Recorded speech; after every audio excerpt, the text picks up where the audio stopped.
मौजूदा हालात में हिंदू मुस्लिम इत्तेहाद को मजबूत करने की बेहद ज़रूरत है। हुकूमतें तमाम तबकों की तरक्की और खुशहाली के लिए संजीदा कोशिशें करें।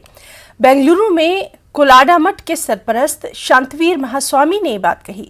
संक्रांति त्यौहार के मौके पर अखिल कर्नाटक सूफी संत तंजीम ने शांतवीर महास्वामी को तहनीत पेश की, उन्हें इस त्यौहार की मुबारकबाद दी। इस तंजीम के सदर सूफी वली बाकादरी ने कहा कि संक्रांति त्यौहार में हिंदू भाई नीम के पत्ते और गुड़ तकसीम करते हैं ताकि समाज में सच्चाई, प्यार और मोहब्बत कायम रहे।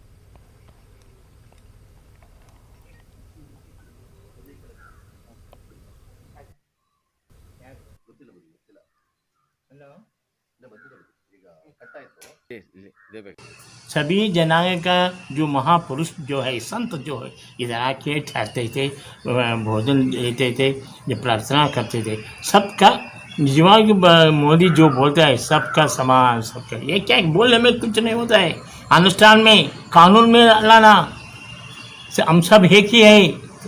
जो अभी जो राष्ट्रकवि है निजार अहमद का, लेकिन क्या देखा उन्हें मरने के बाद में सरकार इज्जत भी नहीं दिया। बेवकूफ़ सरकार है ये सरकार। ये राष्ट्रकवि है, हम गए थे इधर, लेकिन ये पहले इधर थे जो पढ़ने के समय इधर पढ़ा हुआ है। निजार अहमद इधर पढ़े थे, एमए पास किया, बाद में राष्ट्रकवि बने।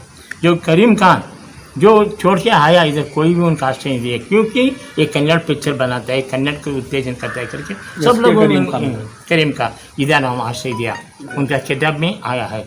इसलिए काम को अंजाम देना चाहिए।